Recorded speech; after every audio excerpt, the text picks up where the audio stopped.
Y'all remember when Kanye got up on stage and said Beyonce had the greatest album and he couldn't quite figure out why Taylor Swift was getting an award?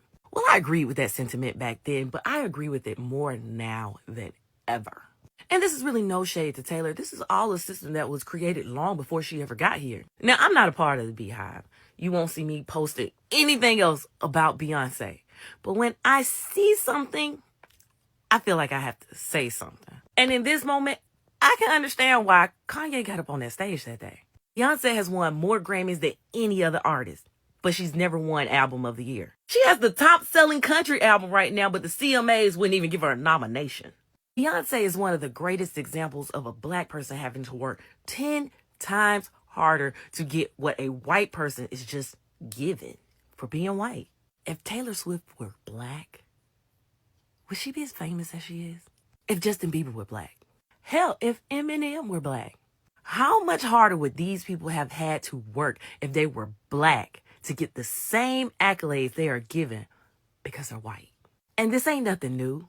It's a constant thing. You have people like Chuck Berry and Little Richard who are the creators of the rock and roll sound, but yet the king of rock and roll is a white man named Elvis Presley. What made him so great? Was he the greatest entertainer? No, he was white. When white people do things that black people innately do, it's considered great. For example, it's like when a white person can dance. People are all up in arms. Oh my God, this white person can dance like a black person. Do you hear yourselves? Giving them credit for doing something that black kids everywhere can do. It's a black person out here that can outdance them all day. But because they can do a little bit of dancing, we must all get together and make them feel special. It's the same thing with Caitlin Clark. She can shoot deep threes. She's amazing. But there are black women who've been on that court forever doing the same thing innately. But guess what? They're black. So they're not going to get the same accolades and credit that a white woman would get who is just doing what black women have been doing. But when she said there's a white privilege to the game, there is. She is definitely benefiting from her whiteness. Because if she were black, you wouldn't care. When I see people trying to downplay who Beyonce is, but trying to tell me how great Taylor Swift is,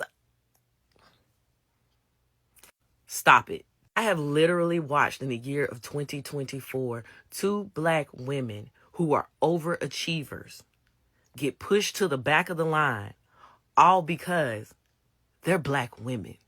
And that is Beyonce and Kamala Harris. 2 women who have worked hard to get where they are. And for people who do not look like us to try to tell us that somebody who is mediocre at best is better than them.